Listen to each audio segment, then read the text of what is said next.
جی break کے بعد آپ کا خیر مقدم ہے ناظرین۔ خواجہ غریب نواز ویلفیئر ٹرسٹ کے تحت یہ ٹیلی تھون ٹرانسمیشن خصوصی ٹرانسمیشن پیش کی جا رہی ہے، اور مقصد اس ایوان کو سجانے کا، اس ٹرانسمیشن کو پیش کرنے کا ایک ہی ہے کہ خدمت خلق کے لیے آپ کو آواز دی جائے، صدا لگائی جائے۔ آپ کو پتہ ہے کہ خواجہ غریب نواز ویلفیئر ٹرسٹ عرصہ دراز سے اسی کاوشوں میں مصروف عمل ہے کہ زیادہ سے زیادہ داد رسی کی جا سکے اس دکھی انسانیت کی جو کہ مختلف شعبہ زندگی میں مدد کی ضرورت محسوس کرتے ہیں، مستحقین ہیں، مفلس ہیں، نادار ہیں، مفلوق الحال ہیں۔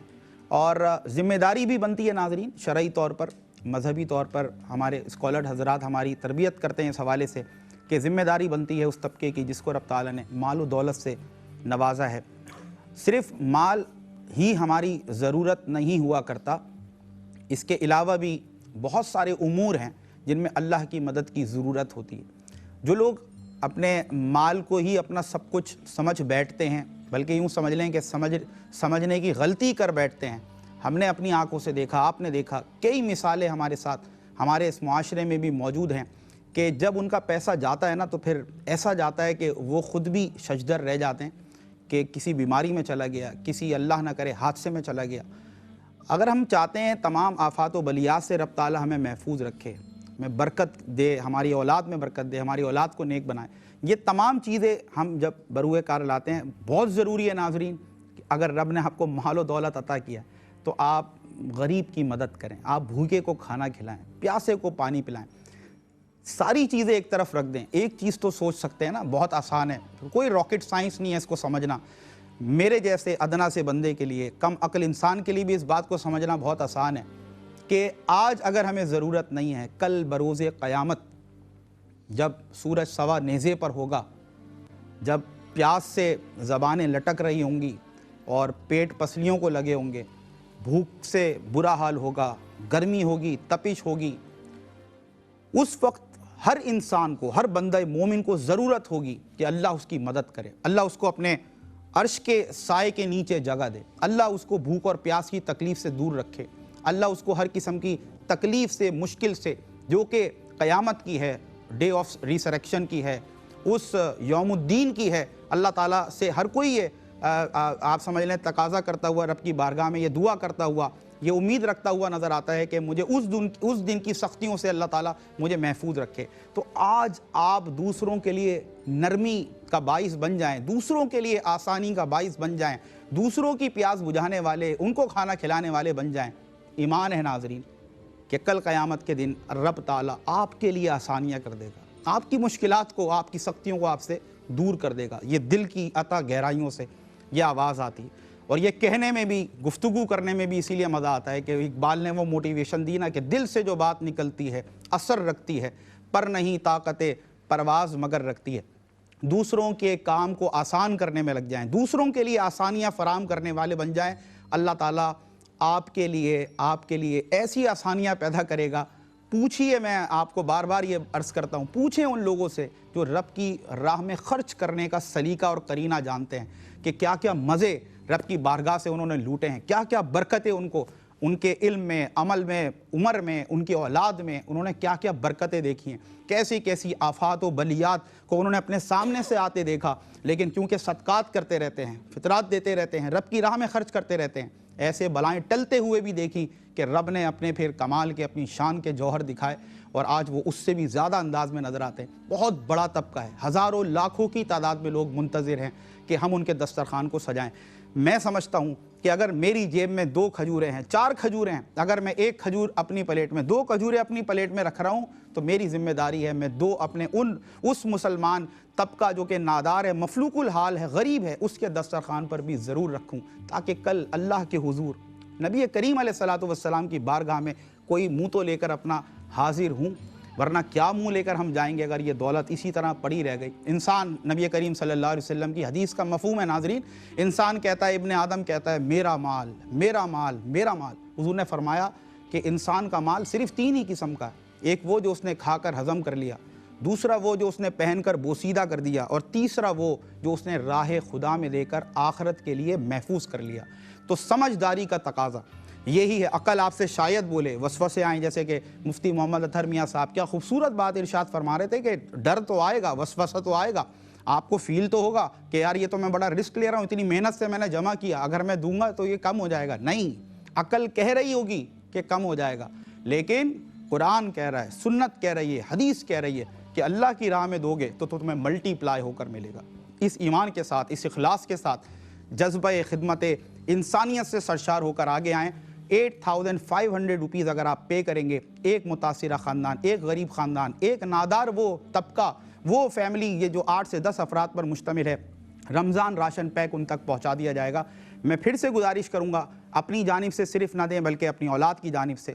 اپنے والدین کی جانب سے. آپ اگر میرا کوئی بھائی دیکھ رہا ہے اور وہ میرڈ ہیں تو ہماری بھابھی کی جانب سے آپ جس قدر ہو سکے اپنے بہن بھائیوں کی طرف سے, بلکہ ان کو بھی موٹیویٹ کریں, اس حوالے سے ترغیب دیں, کیونکہ میرا کام نہیں ہے, یہ صرف خواجہ غریب نواز ویلفیئر ٹرسٹ کی ذمہ داری نہیں ہے, یہ ہم سب کی ذمہ داری ہے, اس طبقے کی ذمہ داری ہے جو صاحبان ثروت و دولت پر مشتمل ہے, کہ وہ مشکل کی اس گھڑی میں کہ جب ہم اپنے رمضان کے استقبال کی تیاریاں کر رہے ہیں تو اپنے ان مسلمان بہنوں اور بھائیوں کے دسترخوان کو بھی سجانے کے لیے, ان کی مدد کے لیے آگے بڑھیں. تو آپ دیکھیں پھر کیسے نصیب چمکا کرتے ہیں. اور ہم تو جو نسبت لے کر بیٹھے ہیں, ہم تو جو نام لے کر بیٹھے ہیں, خواجہ غریب نواز ویلفیئر ٹرسٹ, اللہ اکبر. جب نوازنے پہ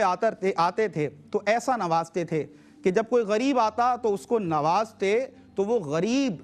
امیر بن کر نہیں جاتا تھا ناظرین, بلکہ اتنا نواز دیا کرتے تھے کہ غریب آتا تو خود غریب نواز بن کر جاتا. یہ میرے خواجہ غریب نواز کی سیرت ہے, یہ آپ کا کردار ہے, اور یہ آپ سمجھ لیں سخاوت ہے کہ جو دریا سخاوت کا بہرا ہے. جیسے کہ مفتی نواب قدوسی صاحب نے ابتدا میں کیا بات کی, اللہ اکبر, کہ وہ دسترخوان سجا تھا, سجا ہے, اور تا قیامت اسی طرح سجا رہے گا. کیونکہ اولیاء اللہ جس جذبے سے سرشار تھے اور خدمت انسانیت کا جو خلوص, جو اخلاص ان میں پایا جاتا تھا, اس کی برکتیں دیکھیں. آج تک لنگر غوثیہ جاری ہے, آج تک بابا فرید کا لنگر جاری ہے, آج تک خواجہ غریب نواز کا لنگر جاری ہے. بس انہی نسبتوں کے ساتھ ARYQTV ایوان سجاتا ہے کہ خدمت انسانیت ہو جائے, ہم سے کوئی ایسا عمل ہو جائے کہ ہماری آخرت میں ہمارے کام آ جائے. مفتی صاحب, میں چاہوں گا کہ کیونکہ پروگرام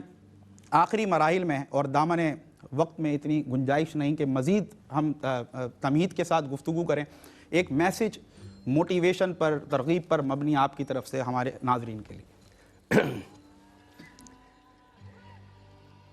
ابھی آپ نے فرمایا کہ حضرت قبلہ نے فرمایا کہ صاحب عقل تو کہتی ہے کہ یعنی بھٹکاتی ہے, اور اس میں شیطان کا عمل دخل زیادہ ہوتا ہے. جی جی جی, جہاں بھٹکنے کا معاملہ آ جائے یا کوئی ذہن میں ایسا خیال اور تصور آئے, فطرت میں بھی ہے کہ مال سے محبت ہے. تو بس میں یہ سچ کہوں گا پورے جتنے بھی سننے والے میرے سامعین اس وقت سے, ناظرین, کہ عقل سے نہ سوچیں, اللہ کی راہ میں دینے سے دل سے سوچیں. کیونکہ عقل کو فرار ہے, بے قرار ہے وہ. اگر عقل کے اوپر معاملہ ہوتا تو پھر بے خطر کود پڑا آتش نمرود میں عشق. اللہ اللہ,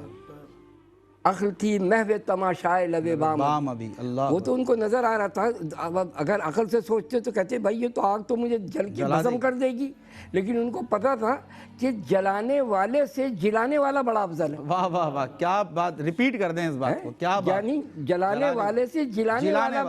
بڑا افضل ہے. لہٰذا وہاں پر عقل کا عمل دخل نہیں ہے. اللہ کی راہ میں جانے کا, مال کو صدقہ کرنے کا, اللہ کی راہ میں باقاعدہ لوگوں تک کچھ نہ کچھ اللہ کا دیا ہوا جتنا بھی ہے پہنچانے کا. تو یہ یاد رکھیے کہ وہ صرف اور صرف دل سے سوچیں, عقل سے نہ سوچیں, کیونکہ عقل تو آپ کو بھٹکائے گی ہمیشہ, اور وہاں عمل دخل جو ہے وہ زیادہ تر شیطان کا ہوگا.